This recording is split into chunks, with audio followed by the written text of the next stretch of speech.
Okay, good afternoon and welcome to Yeshiva YouTube Daily Double. Today we're starting a new parak, the Masechus Eiruvin, the 8th parak.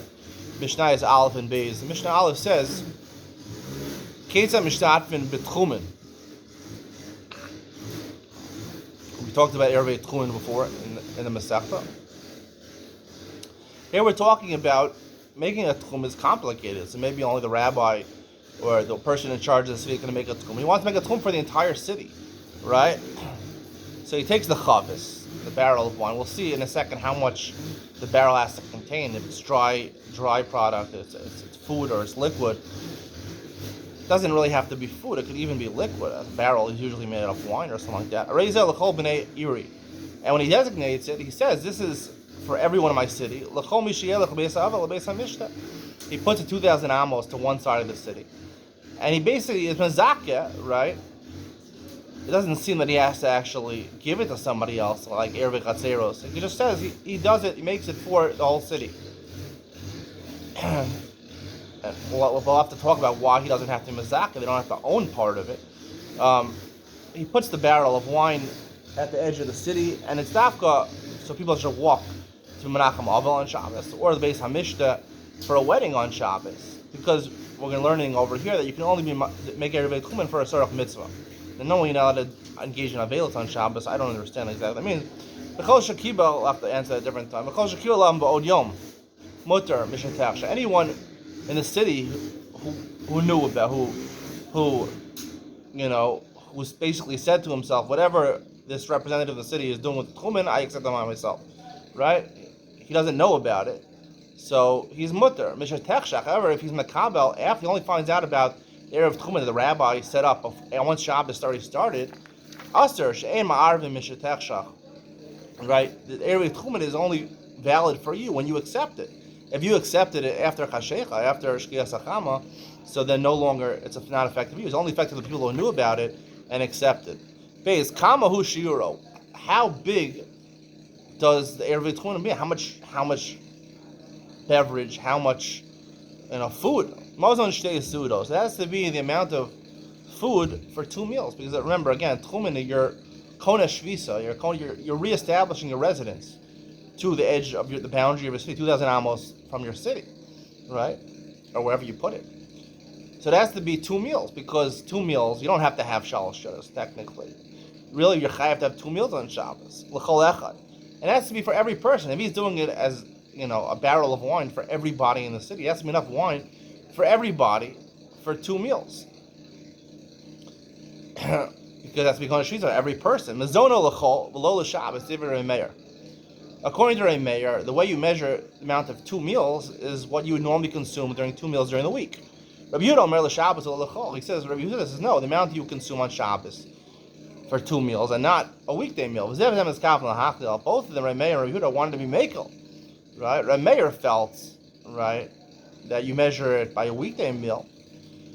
Because weekday meals, you eat less. On Shabbos, you have, in the Shammai Yisrael, you eat more. Rabbi Yehuda said, no, on Shabbos, technically you eat less because you're eating 3 meals in one day. Shalosh shudas.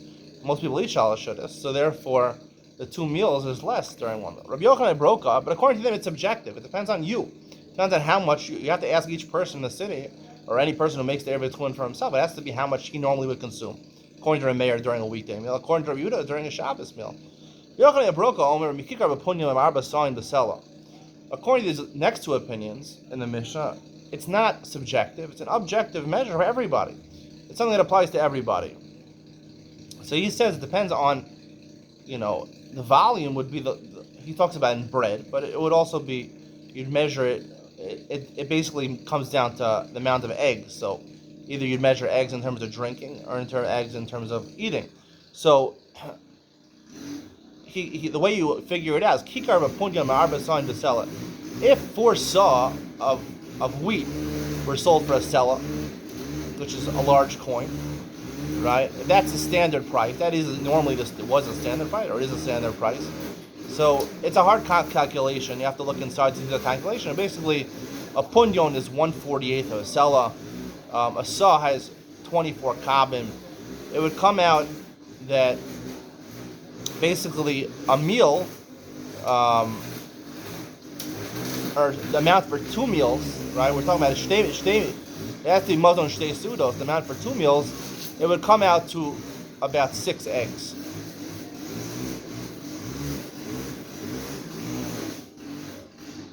It would come out to 6 eggs. Meaning each meal, each pras, each loaf of bread for a meal would be 3 eggs, and 2 meals would be 6 eggs. Reb Shimon Omer Shtei Yados Tekikar Mishalosh Lakav. Reb Shimon says no. Reb Shimon says it's 2/3 of Kikar Mishalosh Lakav. He says the way you figure out a loaf of bread, there's 3 loaves of bread in a kav, as opposed to Rabbi Yochanan, who said there's 4 loaves of bread in a kav. But according to Reb Shimon, there's 3 loaves of bread in a kav. However, you measure, it's only 2 meals out of 3. You don't need shalosh shudas. So therefore, it's basically 2/3 of 8 kibetzim. He holds that a loaf is 8 kibetzim, is 4 kibetzim. I'm sorry, 2 loaves are 8 kibetzim. Right? According to Yochanan Broka, a loaf of bread is 3 kibetzim. And, sorry, not a loaf of bread. A pras, half a loaf of bread. The amount that a person consumes in one meal is a pras, half a loaf of bread. So according to Yochanan Broka, right, the amount for 2 meals, it's basically 2 pras. It's just a whole loaf of bread. A whole loaf of bread is 6 eggs. Right? A pras, which is a piece of bread, a half a loaf of bread, is 3 eggs. So therefore 2 meals, you have 6 eggs. A volume of 6 eggs. Or Shimon says, no, really the volume of 2 meals of a kikar is 8 beitzim. So a pras, half of it would be 4 kibeitzim. But since it's shalosh, it's 2 meals on Shabbos, so therefore you measure 2/3 of 8, which is a little more than 5 eggs. So according to Rabbi Yochanan Broka, it's 6 eggs. And Shimon says a little less.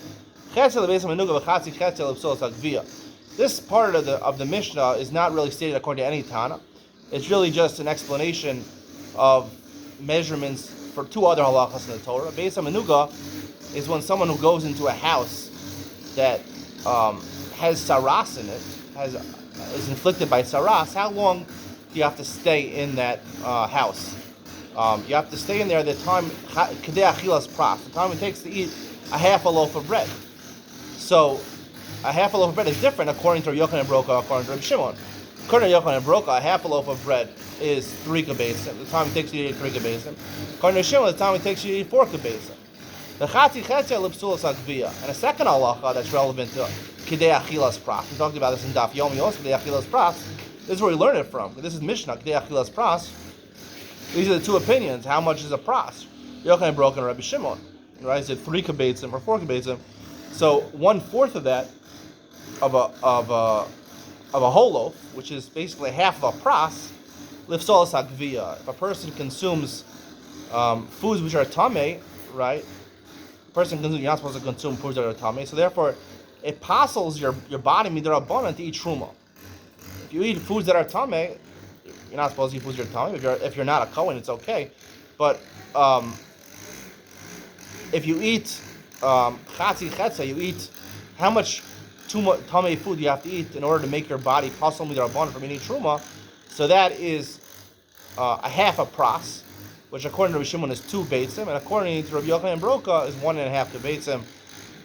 That's the conclusion of today's shir. It's kind of complicated, but it's interesting how it ties into Nazir Daf Lamed Vav 36 today, where we talked about kedei achilas pras, which is really the source of it, is this Mishnah. So it's really intersecting the Mishnah Yomi and the Daf Yomi. Stay tuned for Ian Mitzion, where I discuss the machlokas over here between Rabbi Yehuda and Rabbi Meir, which says that Mazon Shtei Sudos is subjective, and the opinion of Yochanan and Broka and Rabbi Shimon. We happen to pass on Yochanan and Broka over here, that it's really a pras is 3 kibeitzim, right, and 2 meals is 6 kibeitzim. And Rabbi Shimon and Yochanan and Broka basically agree that it's objective. It doesn't matter who you are, how much you normally eat. It's always either 8 kibeitzim, either 6 kibeitzim or 5 plus kibeitzim for the Mazon Shtei Sudos. We'll talk about what the machlokas in the first Tanaim and last Tanaim, Ian and Zion, coming up next.